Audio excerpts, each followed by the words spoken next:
Rick Hansen here with former Congressman and Olympic runner, Jim Ryun. From the heart to the mic, on the field, on the stage, faith in they step as they turn the next page. Athletes, actors, musicians, authors, and more, sparking the flame, lifting up Jesus unashamed of his name. Life stories of struggle, redemption, and grace. Victories rising from a broken place. Legends of life with a purpose to show how God shows up when you let him flow. Amazing grace, shining bright, living the faith in the spotlight. Hearts on fire, now let it go.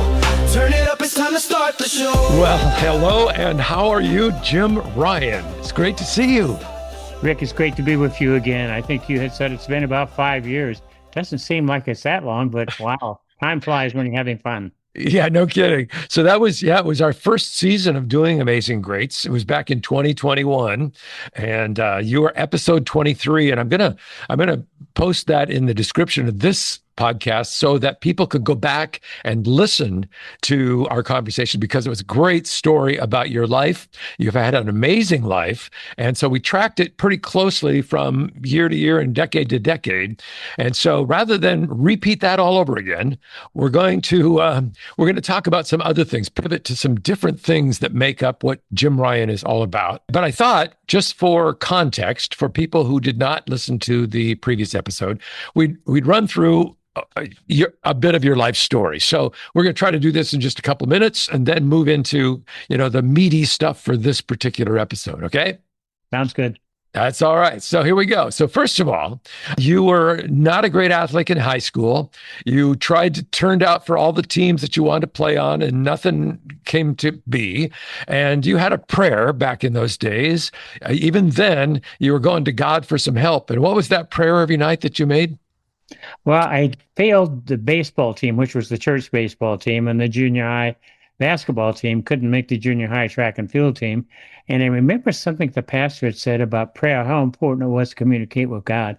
Now, while I share this, I will say this, first of all, it was a very self-centered prayer, but I was searching for identity. And so I'd pray every evening, dear God, my life hasn't amounted to much, at least I didn't think so. And I'd appreciate it if you could help. And by the way, if you can show up in sports, I'd appreciate that. And he did, because after 2 years of running in high school, I was on my first Olympic team. So it's been an amazing journey written by God, and I've been allowed to live it.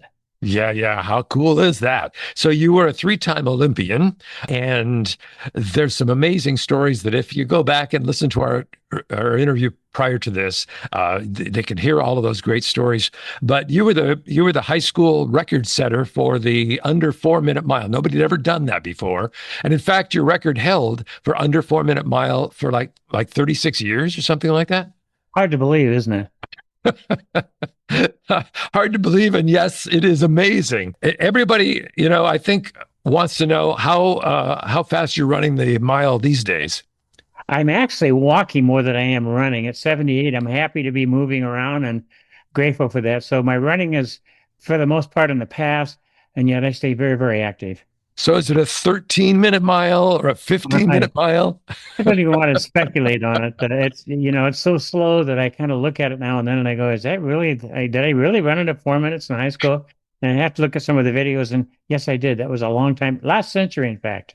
Yeah, no kidding. It's been a while. So then you went, you ran, not only did you run on the track, but you then ran for a political office, became a congressman in the state of Kansas for 5 terms. And you were proudly given the congressional, what is the congressional? It's the Presidential Medal of Freedom. There you go. The honor that the president chooses to bestow upon whoever. I was the recipient, and it is a great, great honor. And now we are at another milestone in the life of Jim Ryun, and that is you have now just surpassed your 50th year of running the Jim Ryun Running Camps every summer. And that is an amazing thing in and of itself. In fact, that's probably, in the scheme of things, has been more a part of your life in terms of time than any other part of your life, correct? And it's a great opportunity to give back to the next generation. So it's all as a result of having become a Christian, my wife, Ann, and I, May 18th, 1972. And we decided at that point we wanted to dedicate our lives to however we could serve the Lord. And part of it was running. And so the running camps came out of that. And we're entering in this summer to the 51st year. Yeah. And I got to say, even in the last interview, we talked about your wife, Ann, and how pivotal she was with all of the things that you've done through your career and how important of a partner she's been along the way. And I But must say, may I, Catherine, this, may I say this? She is a remarkable woman because she's gone with my ups and downs and running and all of the things that happen in a political career. We're still married, happily married, and she's been a strong, steadying force in our marriage. And I'm so grateful for the gift that she is in my life. and this time around, I connected for the first time with your daughter, Catherine. You also have three other kids, a couple of boys, twins, and another gal in the mix. So you got a big, beautiful family, a wonderful wife, and your family life is good. I'm assuming, right? It is correct. Four children, now 13 grandchildren, and they all offer tremendous perspectives and adventures that we're glad to participate in. Yes, I bet. What the proud grandpa. So let's jump to the camps. Let's talk about the camps because one of the things that, over 50 years, have you ever estimated how many kids you've touched? How many have been through the camps over those years? Well, all of our family has participated in the camps, and I asked one of our sons one time, it's been a couple of years, how many you think we've had? Because at one point we had three camps a summer, and he said, Dad, it's in the thousands. So, we limit it to 100 per week, but over 50 years you cover a lot of ground, and so yeah, it's been large numbers, but numbers has never been our issue. It's really being able to communicate with these young runners coming from all different walks of life, coming from all over the world and having the opportunity to contribute to helping them not only as runners, but as young Christians as well.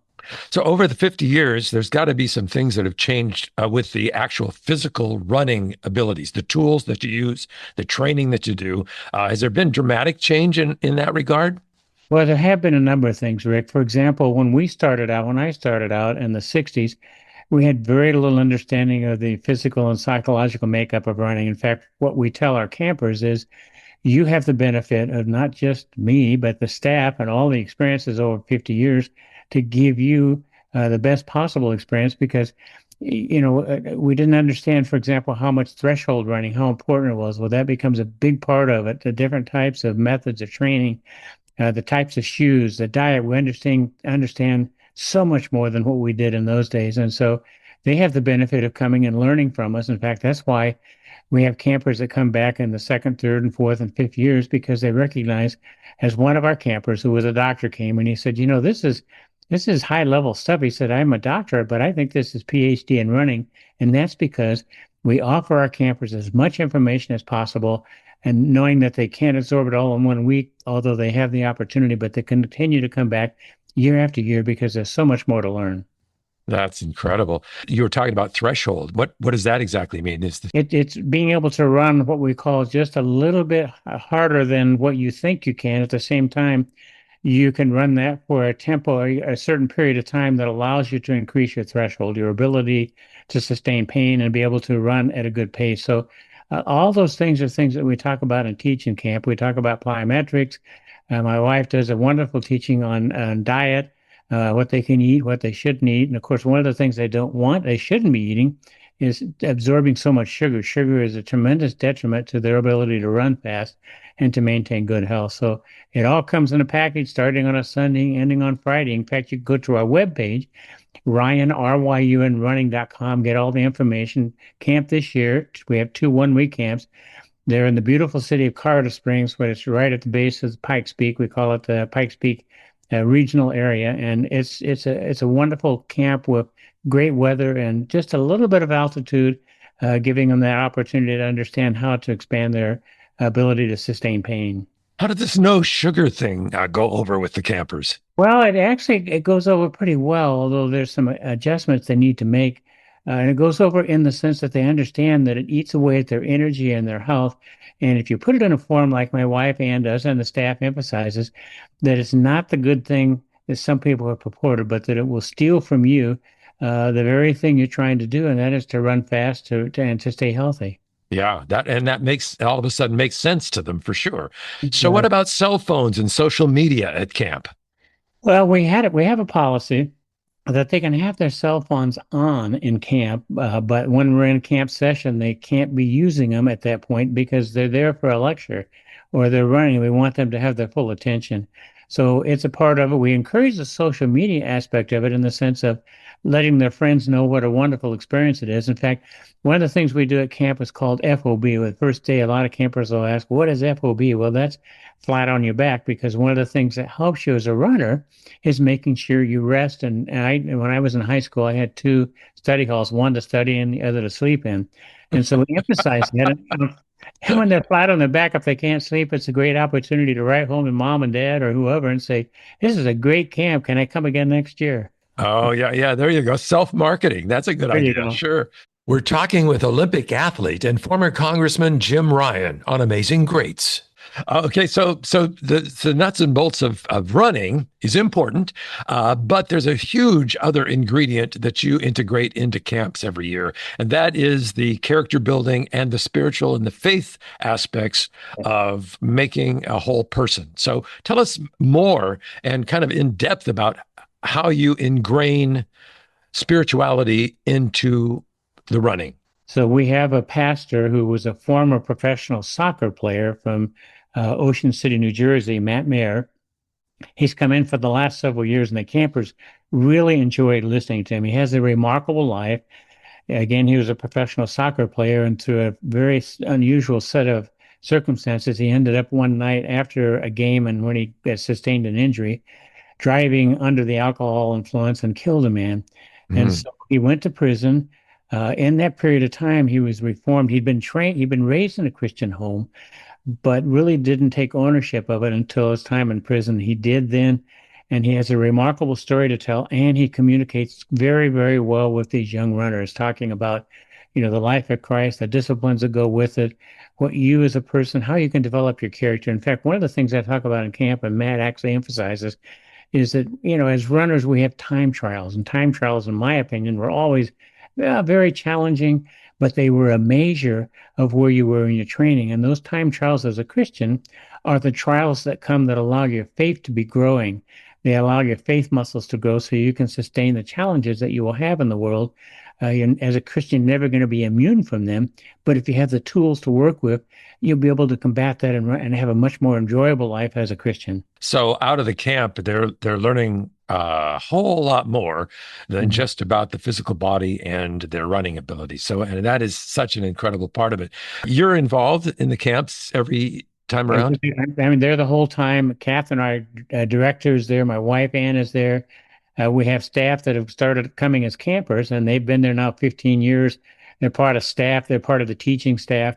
So it's a community, if you will, a family that works together during the summer, and then we keep in touch with each other during the year, encouraging areas that might need some help. So it's a great experience. Again, we started these 51 years ago. After we both became Christians, we started realizing that our lives have been changed and there would be an opportunity to influence the next generation. And that's what is represented in the Jim Ryun Running Camps at RyanRyunRunning.com. Look Yeah. it up. There's all kinds of things, pictures, stories that I tell of the races that I set that were world records. And it shows some of the fun events that we do during the course of the week. You're increasingly kind of coming known as a multi-generational influencer from the 1960s to Gen Z. And from your perspective, I want to ask a few Gen Z questions, if I will, because you're dealing with them every year now. What are the biggest spiritual challenges that you see in young athletes? I think for the most part, the realization that there's a difference between religion and relationships. And let me explain that. We have runners that come and they go to church every Sunday, every Wednesday night, every time the youth group is open, and yet there's never really been a transformation in their life. And so we encourage them to move into a relationship with Jesus Christ, which means that sure, you go to church on Sunday and Wednesday and all the other times, but during the course of the week, you develop a relationship. You start asking God questions, you expect answers, you read your Bible with an anticipation that God has a plan for your life. And I see that in these young runners coming in, they're given challenges that you and I have never faced and will never face because we're not their age and all the experiences, all the things that are available on social media. And so they're looking for help, and we offer that to them, and that there's a relationship with a risen Lord Jesus Christ that can give them help in their school, in their lives and all the activities they're going to have for the years to come. Does that make sense to them? Are they basically buying into the idea and really adopting it? They are, and it's amazing because they find out about camp, and a lot of them are puzzled that we can have such a wonderful camp, a running camp in a Christian atmosphere, and then come back year after year.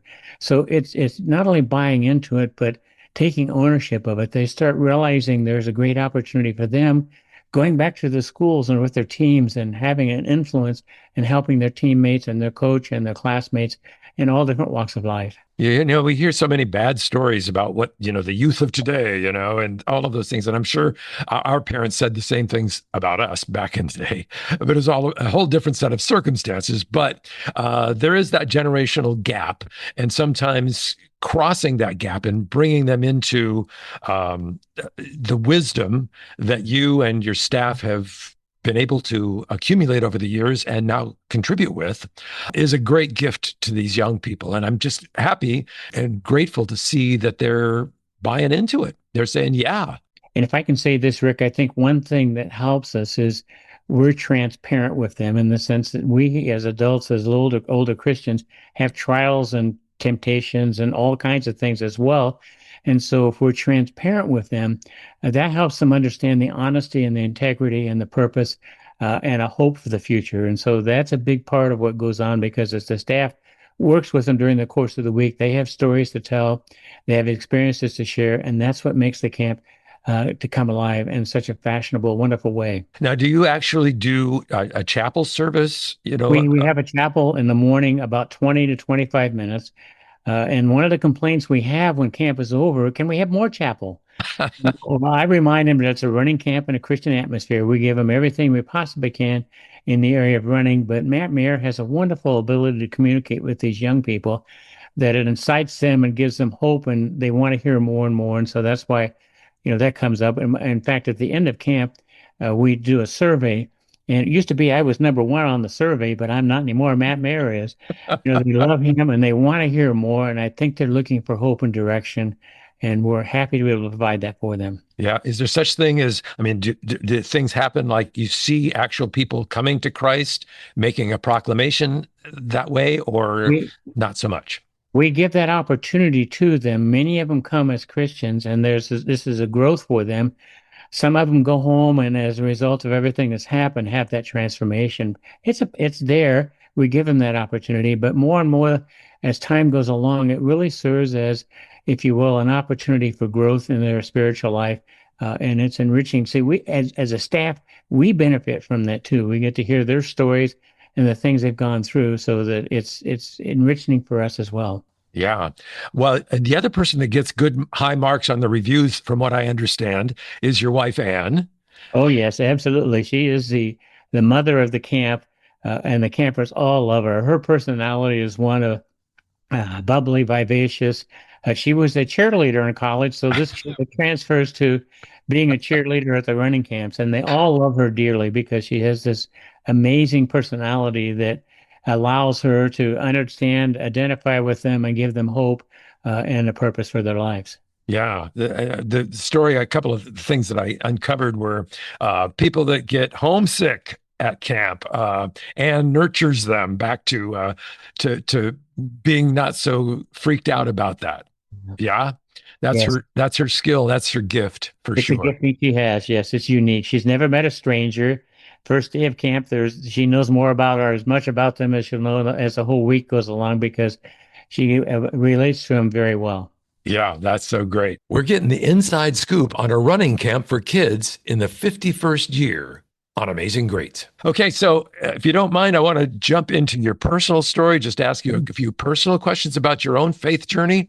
How has your relationship with Christ deepened in the last few years? Since we've talked last, has there been things that have really said to you, wow, this is a surprise and an exciting new thing that I found in Jesus Christ? Let me share this one. It's a little bit of an older story, but I think it's very applicable about what you're wanting to hear.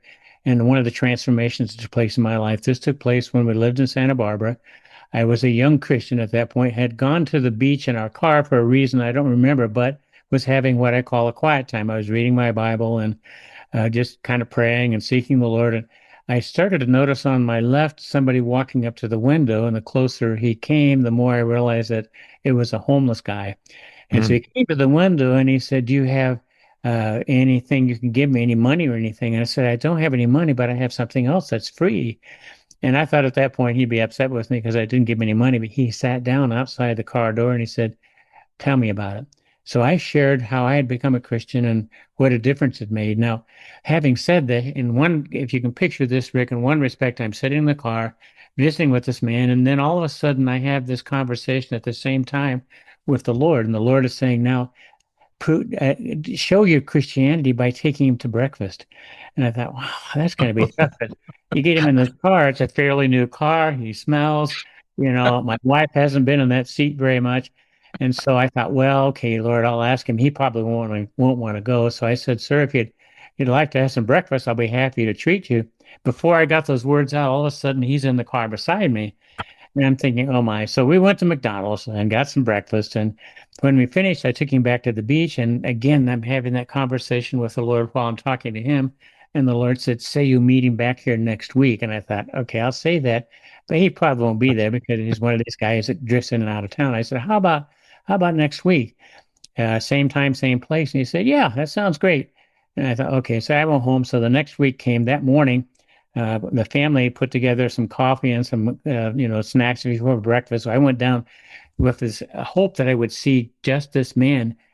I didn't see just that man, but there are about 10 others as well. So all of a sudden, we're on the beach. Here I am, a young Christian trying to share my faith at the same time. I don't know what to do, how to handle these guys. But, their stories were amazing. They had been hurt in some way. One individual, for example, had been a baker, and his partner had cheated on his wife, and he was angry and bitter.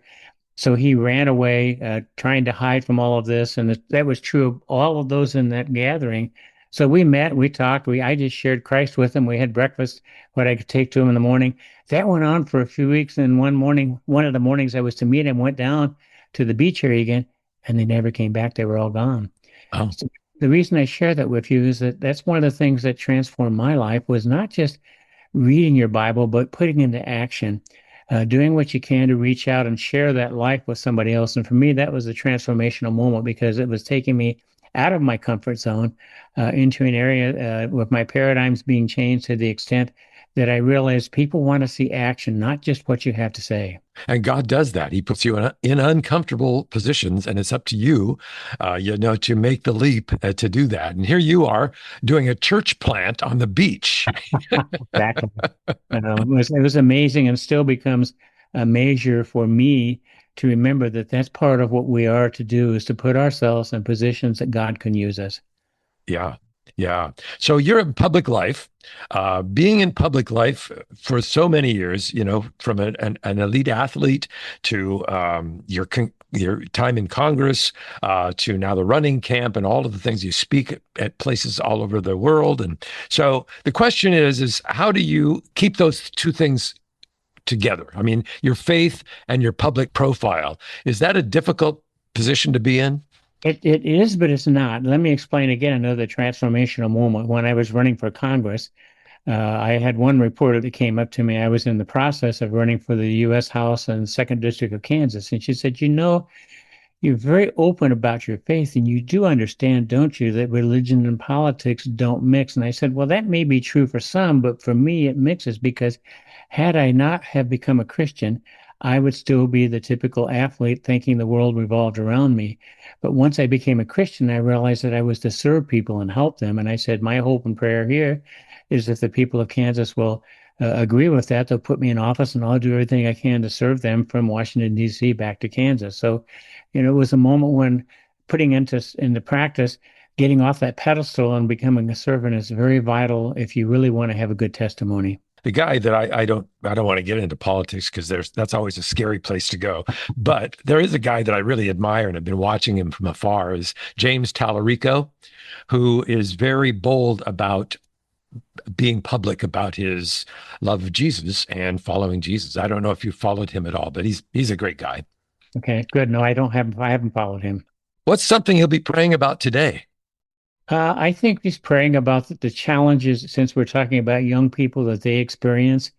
and that parents will take the opportunity to interact more with them, making themselves vulnerable to the fact that they have some of the same trials and struggles that their children have. And being transparent, that makes it much more available for them to relate to, love, and take care of their children. As we talk to the campers, that is one thing that they want is to have, that relationship with the parents, and that will last them the rest of their lives. Do you have a church community that you love there?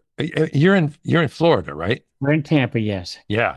So, do you have a community that you're a part of and active in?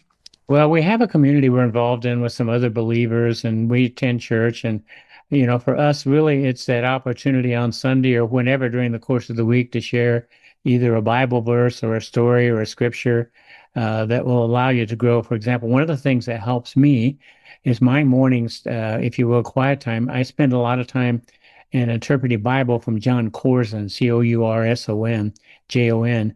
And he allows you to understand scriptures in a way that it helps me get the insight to understand maybe the history behind it as to why things unfolded as I have right now. I'm in Kings, and it's talking about King David and all of the trials he went through. And he was, as an individual, he didn't have a stellar life. He had a lot of things that didn't go well. He had an affair. He ended up killing a man so he could have the affair. But the one thing that's come through that, and John Corzon emphasizes that, is that God looks at the heart. David was transparent in the sense that he knew he had done wrong, and he would get to God on his knees and say, "Please forgive me. Let's go on from here and learn from that." And that's a very important part of it. That's what our community is that we work with here in Tampa, is sharing life stories and Bible experiences that help us grow. What's the name of that book from John Corson? John Corzon it's basically A if you will, paraphrase. yeah, paraphrase of the Bible. It's 3 volumes. You can get it on Amazon. It's very rich. And one of the things I like about it is it's old King James. And Uh, old King James is very awkward to read, but what it causes me to do is slow down and understand more of what's being said in the context in which it's being said. And then he'll give you an understanding in regular English, what was happening there if you want to know what was taking place in those days. oh, that would be so helpful. And it's Old Testament as well as New Testament. Old Testament, New Testament, there's 3 volumes, Old Testament, New Testament, Psalms and Proverbs.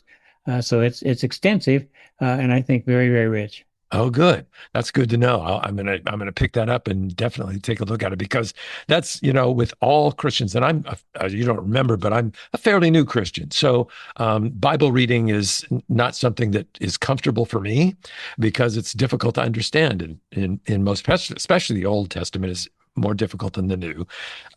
So I need that help, and thank you for that. We all do.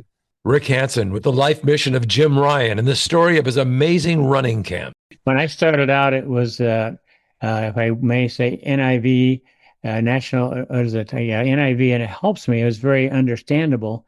But I've gone to Corson with the King James because, again, it slows me down, causes me to look up words and to understand more of the great richness that's in the Bible and the stories that are being told. Very cool. Eugene Peterson is also one of those guys that has been able to kind of make it more real and readable with his Yeah, paraphrasing as well. absolutely. So, okay, we're going to do a rapid fire question here. Are you ready? Okay. I hope Okay. so. All right, here we go.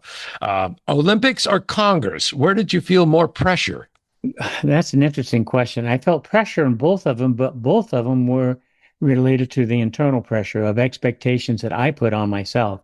And so, while being involved in those events, you could say they were full of pressure. They were, but the larger pressure in both of those was the expectations that I put upon myself. What about the one that had the most rewards for you? Well, they have both had rewards. I mean, I won a silver medal in Mexico City Olympics, overcoming a very difficult racing at 7,000 feet. And in Congress, just remaining true to the principles of Christianity, because you're challenged daily under different circumstances with different experiences, not to compromise, but to wonder why you are there. So they both had their rewards, like rewards in life. They're there. You just have to look for them sometimes. Okay, the hardest race of your life, not physically, but spiritually. The hardest one, well, was becoming a Christian because you see, I had been churched all of my life.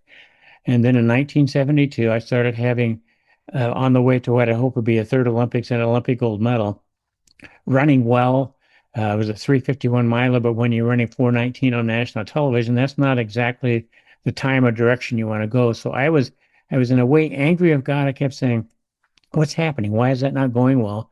And what I started realizing is that He was allowing a trial in my life to bring me into a closer relationship with Him, which came through some friends, Bernie and Claire, an older couple, who shared with us what it was to be born again. And so that was a tough trial, but it was one of the great rewards. Remember one time you said you went to church with some kids in high school, and you thought that that would be a good idea to find to see girls, to have an opportunity to meet girls was at this camp thing. So I just remember that as a funny story you'd told before. Okay, one Bible verse that carried you through everything. Well, the one I use when I sign an autograph is the one that I most reflect on. That's John 3, 3 to 8. When I sign an autograph, I'll say, "Go of God, my name," and then John 3, verses 3 to 8. And that is basically the story of Nicodemus going to Jesus at night, basically asking the question you and I would have asked if we'd been there. How do you become born again? How do you become a Christian?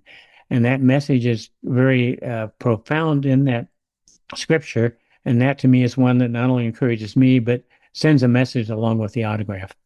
Very cool. So you have a couple of ways that we can help in supporting you and what you're doing. Number one is the running camp, obviously. So tell us about just, is there age restrictions? How much time is committed? Is there an expense? How much does it cost? I don't know if you want to get into all of that, but I think for people who are interested, they'd, love to know. So can you help us with that? Anyone from age 13 up is eligible to come to camp. Sometimes we think it's just high schoolers, and that is the majority of those that come. But sometimes adults want to come, and they are welcome to come. Camp is again, basically Sunday through Friday. There's all kinds of different opportunities to get involved. We give discounts for teams, discounts and scholarships as well. And so we are a 501c3 that if people want to write a check to Jim Ryun Ministries, they can help that way. And we'll distribute that over the course of the expenses for staff and helping runners come to camp. So all of that is how we continue to function going into our 51st year. Is there a way to do it online as well, to donate online? You can go to ryanrunning.com, and I think our daughter has set it up that way. Otherwise, you can write Jim Ryun Ministries, P.O. Box 173737, Tampa, Florida. And I don't remember the zip code, but I'm sure you can find it. Well, I'll find it, and we'll put it in the description notes here for sure. One lie that athletes believe today. I think if I would say that, I would say sometimes they believe so much in themselves that they don't have a real healthy perspective of what the world's really about. And that's understandable because sports, in a sense, is very self-centering. You get great deal of adulation when you do things well. But I think if the biggest weakness I see is that there's life after sports, and that's where the majority of your time is going to be spent. So, get the perspective that there's more to life, and that what helped me was by becoming a Christian. I realized that there was a bigger plan than just for me to run well and to run fast and have wonderful accomplishments, but to reach out to others and help them in every way possible. Yeah. And it seems to me like athletes, college athletes, professional athletes in all realms tend to be pretty vocal about their faith and in interviews and that kind of thing. They're not bashful. And I think that's important for other athletes, young athletes, to really look up to. Yeah. Yeah, I think it is. In fact, you'll see that more and more as time goes along because a lot of them have had the rich experience of doing well, but finding out once they've accomplished all these things, there's still an empty feeling in their lives.